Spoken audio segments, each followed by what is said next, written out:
And here we are, Hooligan Soccer Podcast. Gary Stryker with the Qooligan.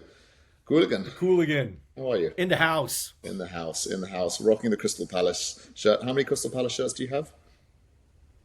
Two. Two. Wonderful, wonderful. I'm not a crazy psycho fan, but I've Just got two. committed. You know, So and but we are yeah. we are now at Tuesday the 29th, the day after the Ballon d'Or. I think that's definitely Ah, the one on everyone's agenda. So Ballon d'Or happened. quelle partie Ballon d'Or. A Kel party indeed. We were writing about this a lot. I was making some radical predictions that you could make some bets and make some money on Polymarket, and I feel like we got inside each other's heads and talked each other out about what could be the result. I genuinely didn't think Vinicius was going to win it. I just couldn't see it.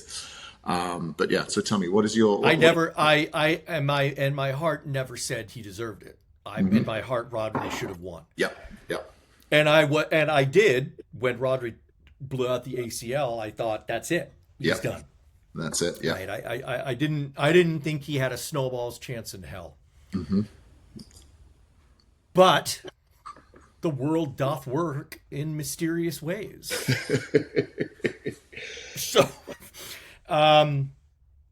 there's so much to unpack from this, and I'm not a huge fan of award shows in general.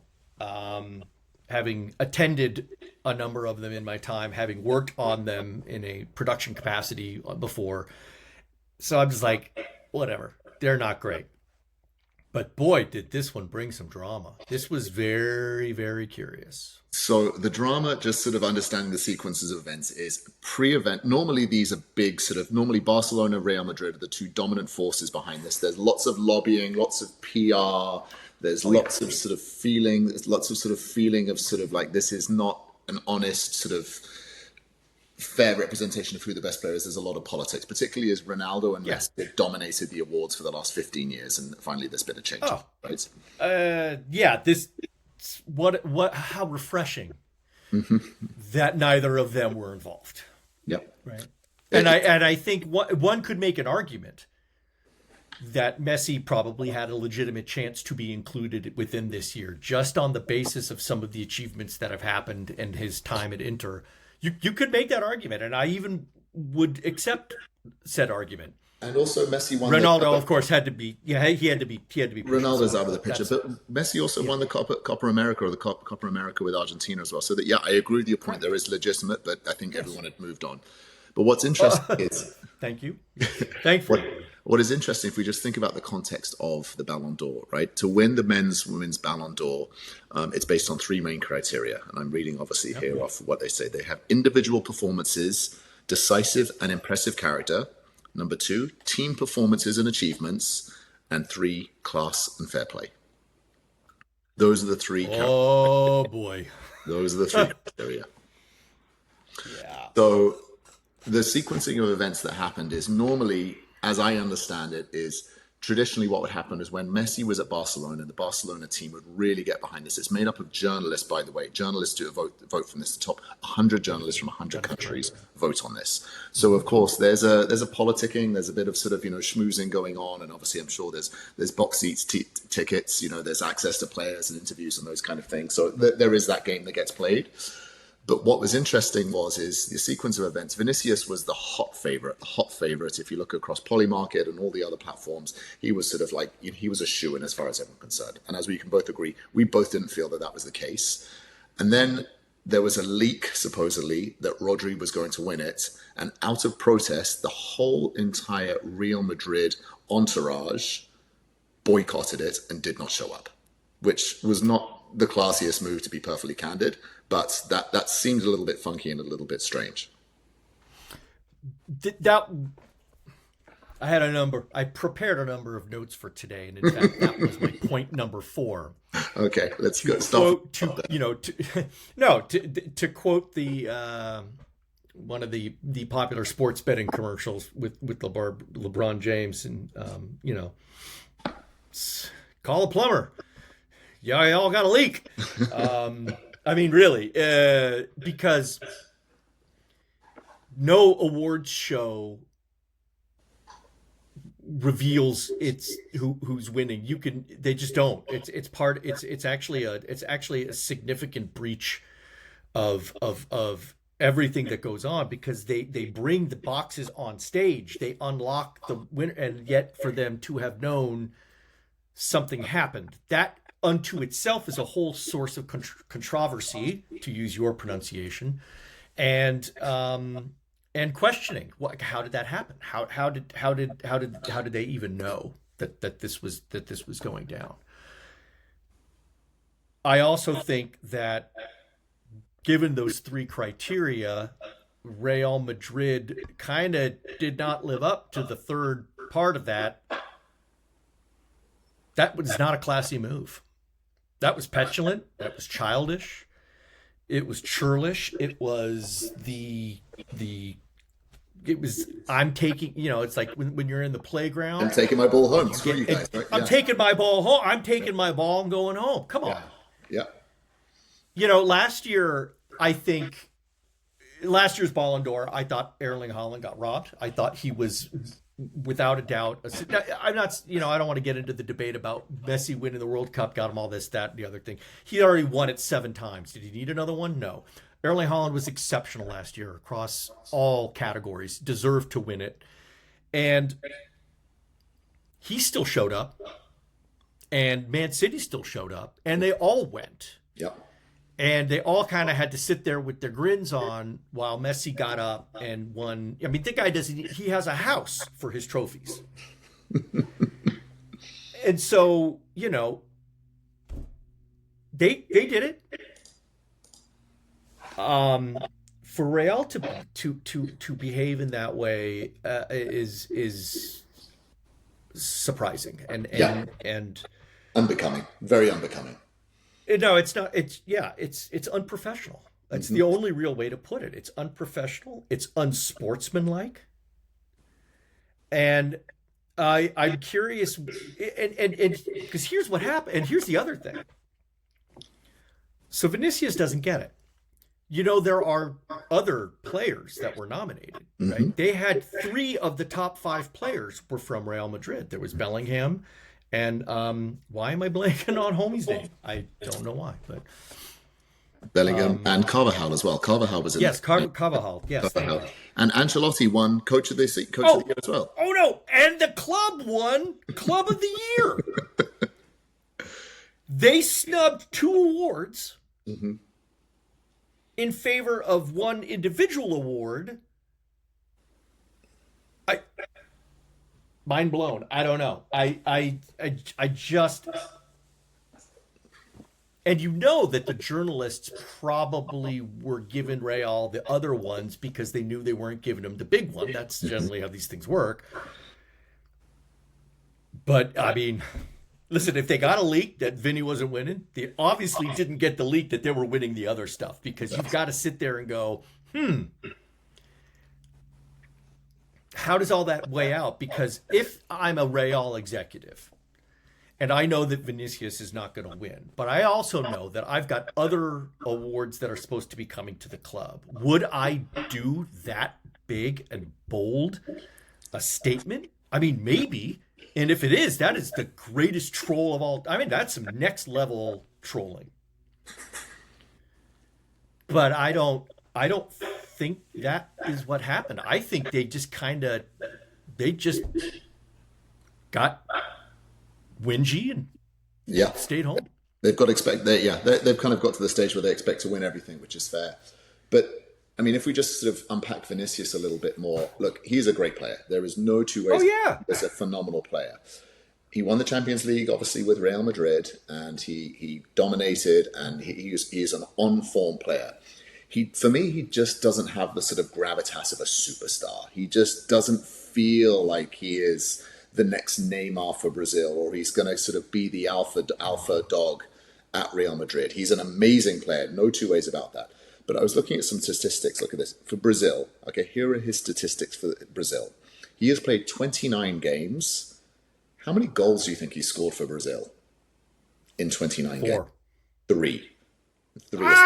Yeah. So close. So that was all from brain. I don't have any notes up on this stuff. Yeah. Gary's surprising me with these questions. This is all spontaneous. That's a good guess. So he hasn't been the top sort of performer for Brazil, the alpha dog.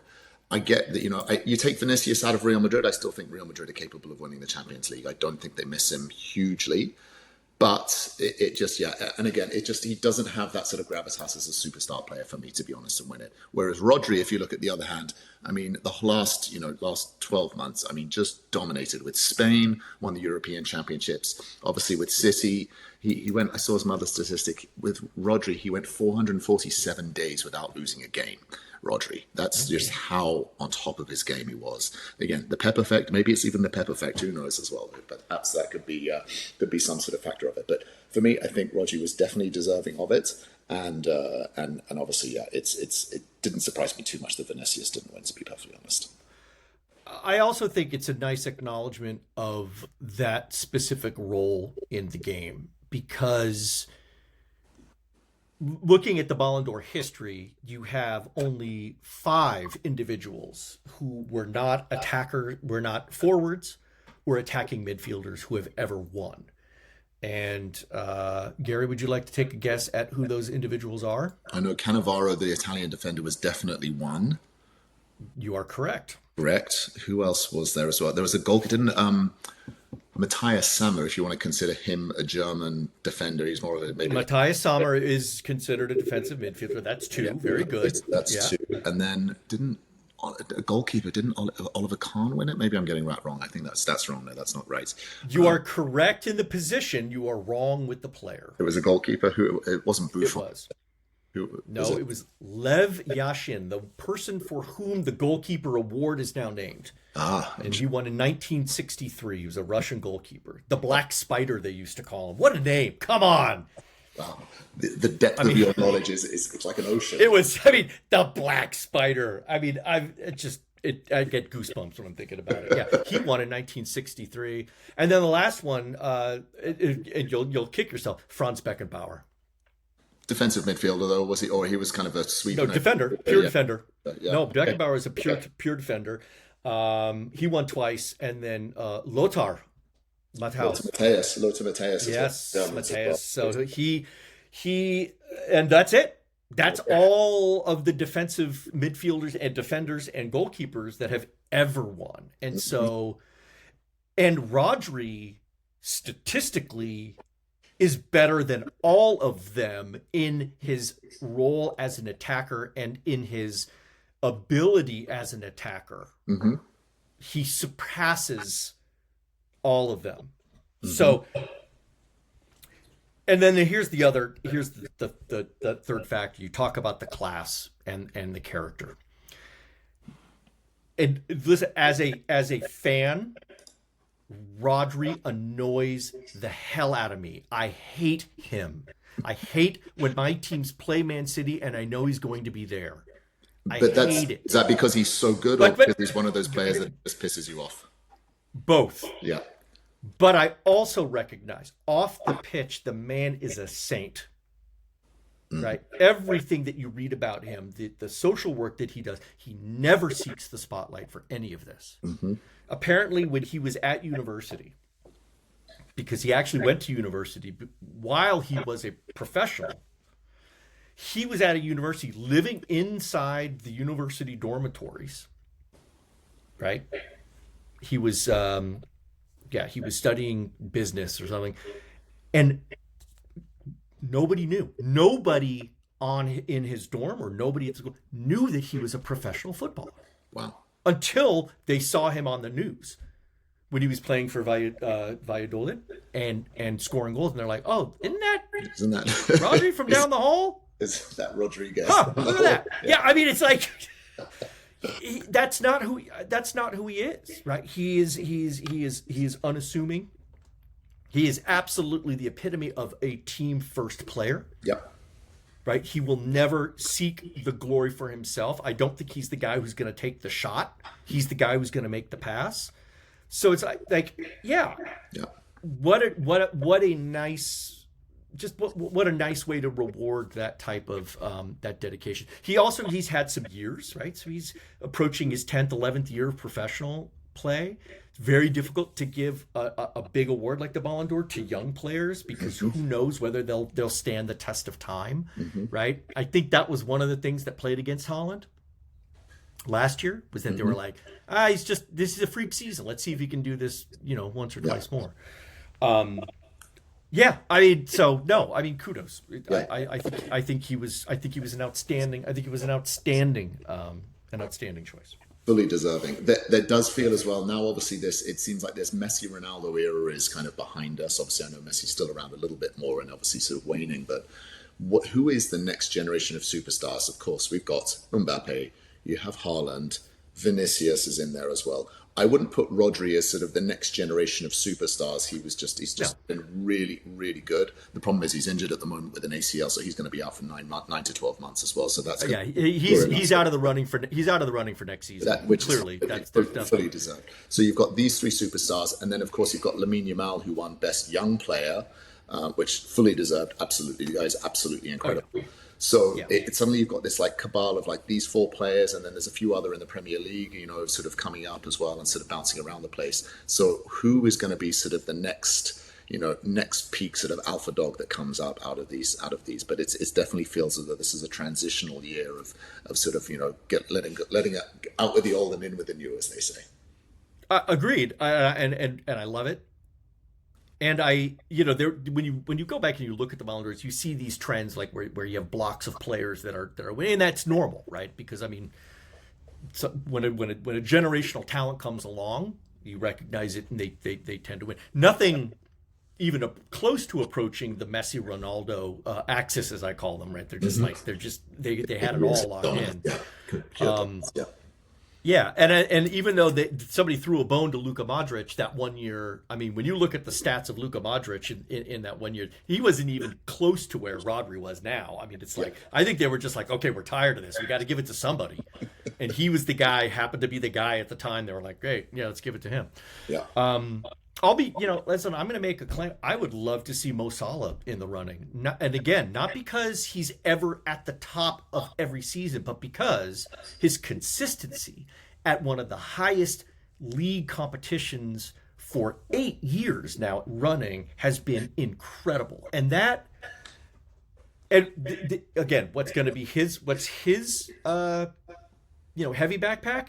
He plays for Egypt. So he'll never get that international love, right? He'll never be able to like pull it unless somehow Egypt does something incredible, wins the African Cup of Nations, or sort of does something well in the next World Cup. I don't think they qualify for the African Cup of Nations. There is definitely an international sort of element to it, and again, that also feeds back into like Haaland's sort of point that you made as well. Sure. Because when Norway, they're not going to sort of not going to do too much with him, so that's fair. Okay, so Ballon d'Or all around. Finally, that's over with as well, so we can get back to. And one thing about Mbappe, because you mentioned him, he was also a very significant no-show. Mm-hmm. He didn't go. Yeah, well, he's Real Madrid. That was the position that they've taken, right? Speaking of Mbappe and no-shows, I know you're not huge on the La Liga side of things, but this past weekend there was El Clasico, Real Madrid against Barcelona. Barcelona thumped Real Madrid at Real Madrid. 4-0. Yeah. I mean that's a that was a shock. Oh, of course, Barcelona. They were wearing blue and red Palace colours, of course. Columns. Right? So. But what's interesting is now Mbappe, if you look at him, it doesn't seem like he's hit the ground running at Real Madrid, and so now there's beginning to sort of questions coming up of like, okay, he did it at PSG and obviously dominated in France. Can he do it at a big club where there's a lot of pressures? So it's interesting, right? It is interesting to see how he goes there. So let's just move on to just cover off the last week of the Premier League and some of the activities that went on there, because this was an interesting week. Come on, you can do better than that. It You can was do better than interesting. it was spicy. It was very, very spicy. Some great game. Oh, I'm gonna go out. I'm gonna go. It was fucking bananas, baby. Okay, I well, mean, which game do you want to start with first? Which Premier League game last week do you think was the one that really sort of caught your attention? um, I don't think I can pick. I don't think I can pick just one because there were no fewer than 7 games that were decided within the stoppage time or close to stoppage time, and changed the outcome.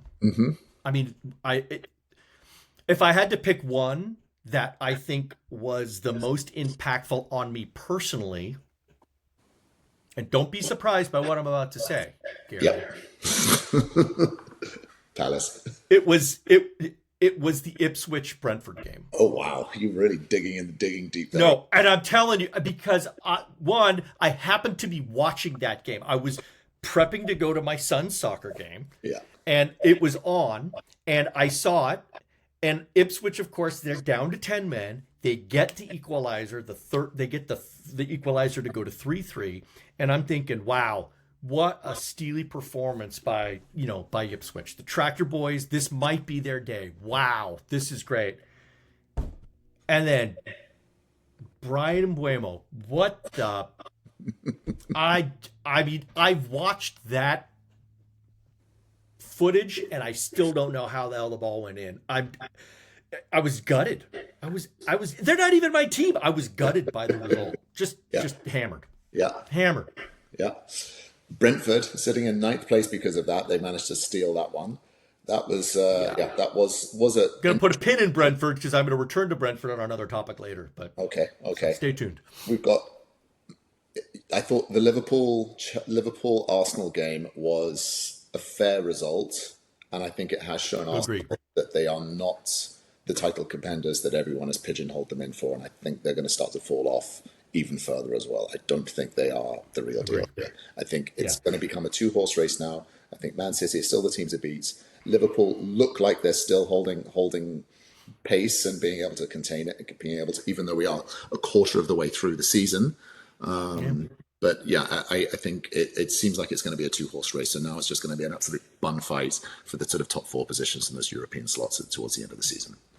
The next 4 weeks are crucial, right? And I think Liverpool play Man City in the 4th week of those 4 weeks, and that's the next big game. That's the next tense, yeah. That's the next real. Okay, this is the one that has all the impact. I think they're at Man City. I'm not entirely sure, but yeah, no, I agree with you. 2-2 was fair.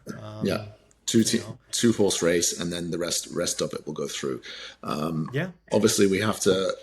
Are we going to display? Are we displaying some Schadenfreude for the other side of Manchester, the red side of Manchester, after they had another loss, which was a little rough, to be fair. The VAR.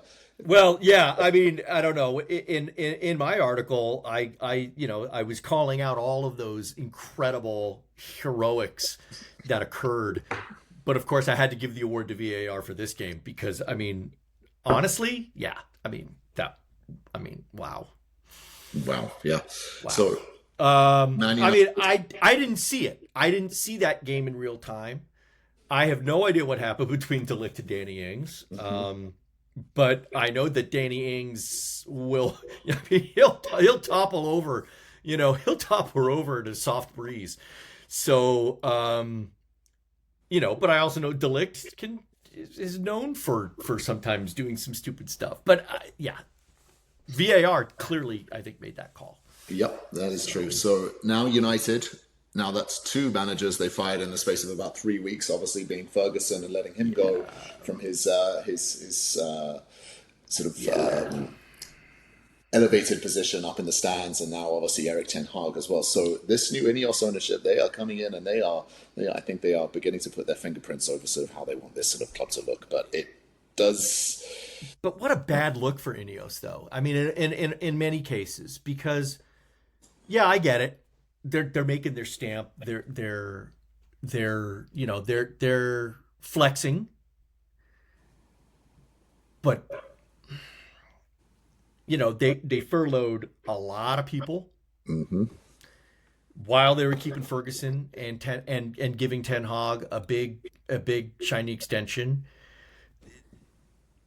I get it from an ownership perspective why they're doing what they do, but I don't think that is going to play well on the streets of Manchester. I really don't. I think the fans they're probably happy to see Ten Hag go, but nobody else is. I can tell you every single other team in the Premier League wanted Ten Hag to stay because with him there, they knew that Man U was going to be a dysfunctional, Yeah. and dysfunctional and possibly an easy win. Not an easy win, but at least winnable. Much more so. Yeah. Yeah, and I never thought Ten Hag was a good fit to begin with. I was shocked at his appointment. I was like, wow, he comes from a very different type of play, and I didn't see it. Yeah. He never looked like he was comfortable. Like never looked like he fit in. Well, I think that's exactly it. Is Manchester United just don't have as much of an identity anymore. It used to be under the Ferguson era. It used to be two wingers bombing down the side and obviously sort of attacking football and just relentless until the final whistle and scoring a lot of last and pulling out those last gasp wins. Right. I mean, there were seven teams pulled a Man U last week, fixture. Yep. And it wasn't Man U, and none of them were Man U. Yeah. So I think there's talk, and I don't know if it's been confirmed yet, that the Sporting Lisbon manager is going to be sort of is the number one choice to go and take over. Ruben Amorim. And look, I just don't understand what he can go and do differently, or what he will do. Right now, the challenge is you just look at their squad. They've got some good players in there. I don't think they have any amazing superstars right now. There's no one. Yeah. They bought a lot of players who have underperformed and underdelivered. They've had injuries, which has been interesting. Rasmus Højlund is a striker. I just don't see it. Rashford is definitely not what he used to be. He's fading fast. Yeah. I mean, for me, their biggest player and their biggest star is Bruno Fernandes, who's incredible. He's absolutely fantastic. But I just, they need more of a team. And then they've signed a lot of these players like, Anthony, who just has not delivered. He's out. He's out. They've signed Anthony. He's injured. Yeah. Yeah. They've got this young Argentinian kid, Garnacho, who's showing some potential and looking pretty good. So I do like the look of him. I call him Mr. Punchy Face because he's just got one of those faces you just want to go BAM. It's just like that. Just bugs me.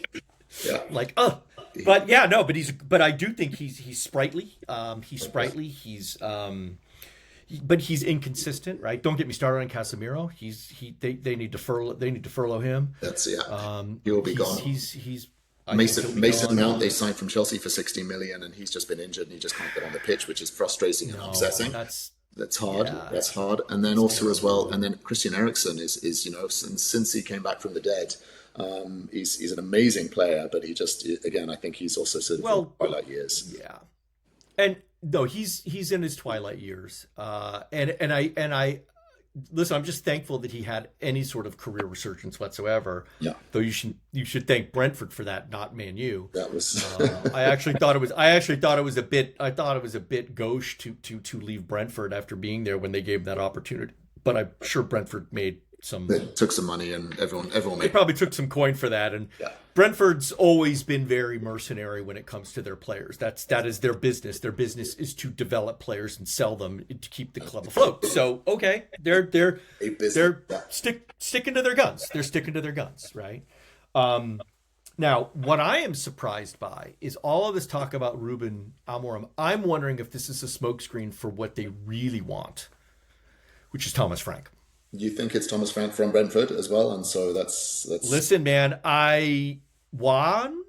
he's established, right? He's already established himself with some bona fides inside Premier League management. Yes. He's very popular among players. Mm-hmm. So if there's anybody who's going to be able to go into a dressing room and congeal this disparate group of individuals into that Man U machine, it would be him. He's done that at Brentford. He's proven that he can get the business done while losing a star player, right? When Ivan Toney had to go out and go on leave, Brentford didn't lose any steam, mm-hmm. right? They had a rough start to this season, but he's bringing them back. I mean, oh yeah, I think Thomas Frank is He's a good manager, no doubt. But again, what's his style? absolutely. Yeah, there's also been Gareth Southgate sort of floating around as well, the ex-England manager. Now, Oh, I forgot that he's yeah, available. he's Right. available.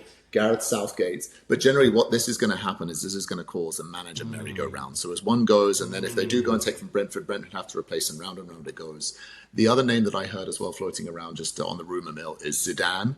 Now, again, if you're Zidane, you've been living in Ria, if you've been living in Madrid, you live in Paris, would you want to go and live in rainy Manchester No. and sort of and deal with that? It seems like with his pedigree, maybe you sort of wait for another opportunity, perhaps.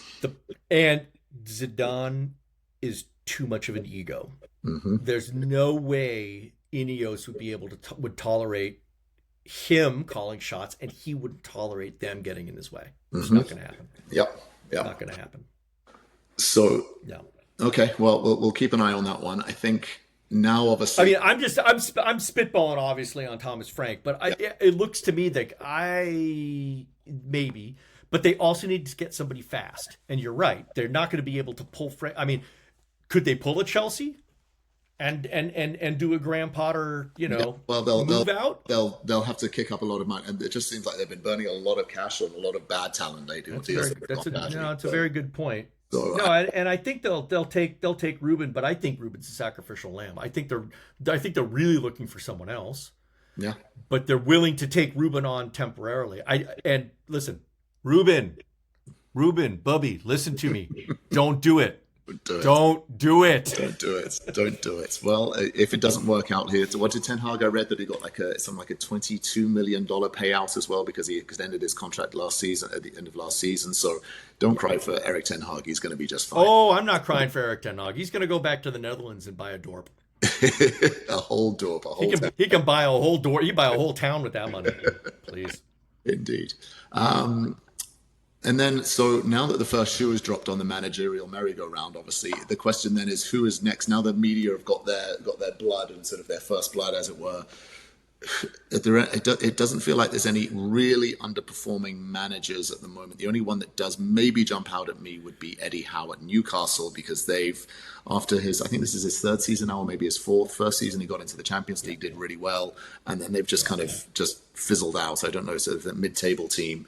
Lost to Chelsea this past weekend as well. They look quite good, actually, I have to say, but they just don't seem to be working so much. So I don't know. Maybe he's the next one on the managerial block, but we'll find out, and time will tell on that one.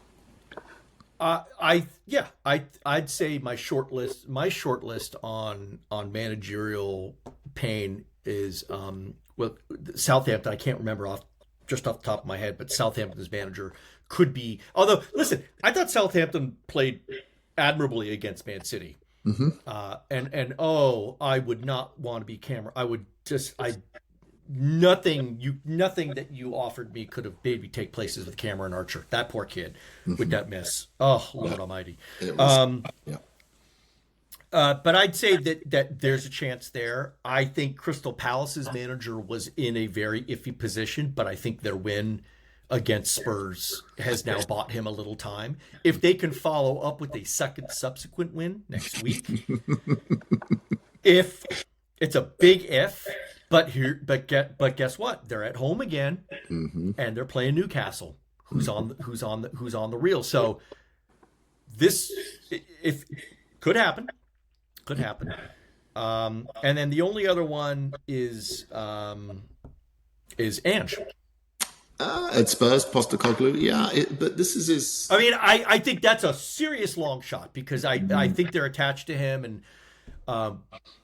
but if it could be very swift for him if Spurs start sliding more. Yes, that is true. But he is definitely. I do like him. He's a personality and personality. Oh yeah, he's on a slippery slope. It does buy you some time. Yeah.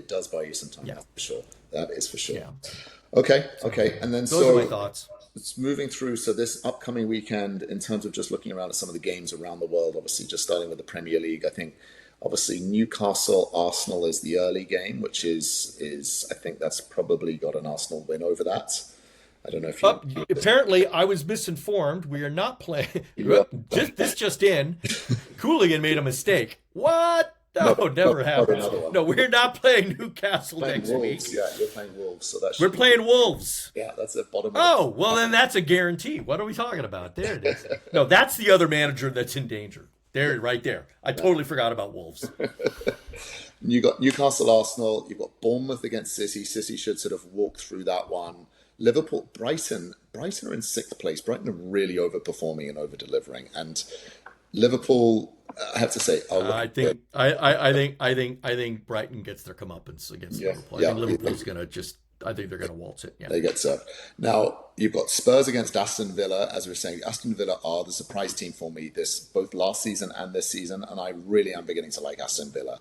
Their goalkeeper Emi Martinez is fantastic. One goalkeeper of the year, by the way, which I think fully deserved. And then obviously Ivan another player whom I absolutely loathe. I loathe that man. So it seems to be Argentinians. If it's Garnacho and Martinez, no. Garnacho's because of his face. That has nothing to do with it. That's just purely on the aesthetics of the face. I'm sensing a trend. The cheekbones, the thing. No, but Emi Martinez is just an awful person. I'm sorry. He's a great goalkeeper. He's a fantastic goalkeeper. And if I was a manager, I'd hire him to be my goalkeeper because he hits all the things that goalkeepers need to do. He has absolutely zero memory. Yes, and he's crazy. He doesn't care, and he's completely nuts. Yeah. And he is a champion shithouser. That guy can get under people's skin like you wouldn't believe. You want that. I was on your team. But I hate it. I hate it. Hey, sis, yeah. So Spurs, but Villa. I think Villa takes it against Spurs. Yeah, I think they sort of really do dominate. And then of course the big one on Sunday, Man U Chelsea. I'm always wary of clubs when they fire their manager and they have a substitute, sort of a temporary manager who's Ruud van Nistelrooy, their ex-striker, because they always have a bounce. All of a sudden, manager comes in with a new series. So this is a wounded animal, and this is not going to be easy. This is not going to be easy for Chelsea. This is going to be a tight game. I think a very, very tight game. Yeah, if I was Chelsea, I'd be really nervous. No, I mean I would be, and I know that's where your heart lies, and but yeah, you're right. The managerial bounce is real. I mean, I just don't think Van Nistelrooy's I don't think he's gonna be able to do anything meaningful in the short period of time. But the players should hopefully respond to him giving them, a good old, well, actually, he's Dutch too. So I mean, it's Dutch, but he'll have his own ideas and his own formation, and he'll move some pieces around the board, and he'll sort of. Van Nistelrooy is what I like to call. He's the flashy Dutch, and Ten Hag is like the general reserved Calvinist, industrious Dutch. Yes, the industrious. Yeah, Dutch. Yeah. So, yeah. Okay. That's about that. We have that's that this weekend coming up as well. And I'm going to also say that I think Forest beats West Ham.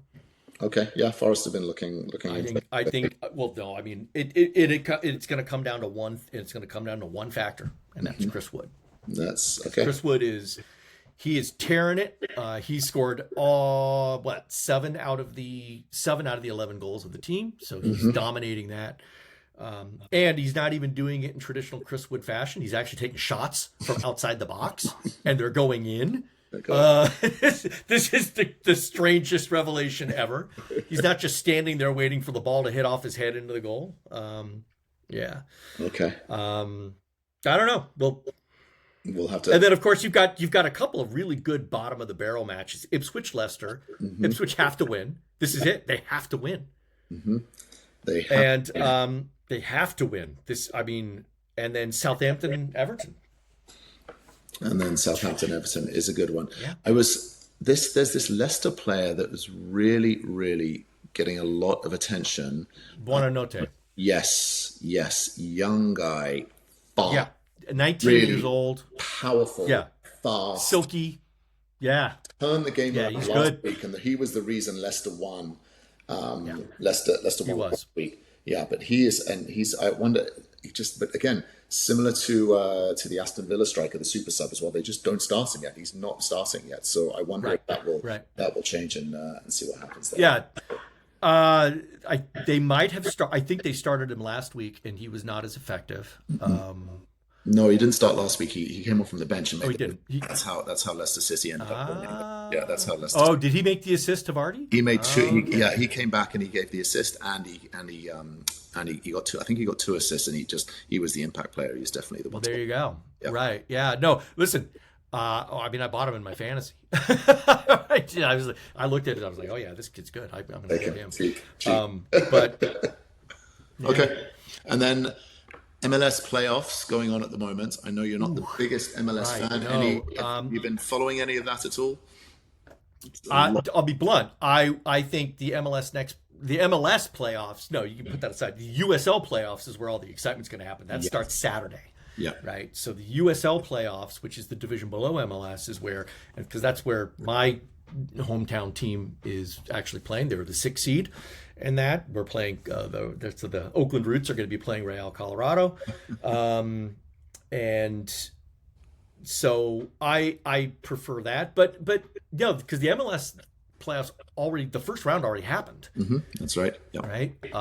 And I was so excited I missed it. Sad to say, I was not even really following. Yeah, no, Messi again Messi again delivered as well. It seems to be he's having a fun time in Miami. Yeah. I'm just looking at some of the schedules as well, and there's a lot of games coming up. There's a lot of games, so we'll have to see how that shakes out. But Miami clearly are the team. Well, I mean, I do think that this is Inter Miami's to lose. I mean, with all of the hype, with all of the and achievements. Let's be honest. With all the achievements that they've got, with all of that build, they've got to win.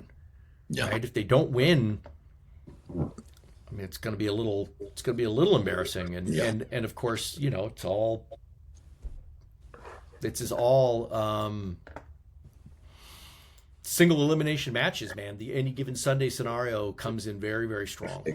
But I do think Inter's got a powerful team. Yeah. Such a powerful team. Yeah, I mean, it's just again with Messi and all of his buds, and sort of now all of a sudden they are the team to beat. It has made the MLS a lot more interesting, a lot more exciting, I have to say. So we'll have to check that out. Okay, Q. All right, Qooligan. Yeah. We'll leave it there, and then come back and do another one of these next week. Stay tuned for more.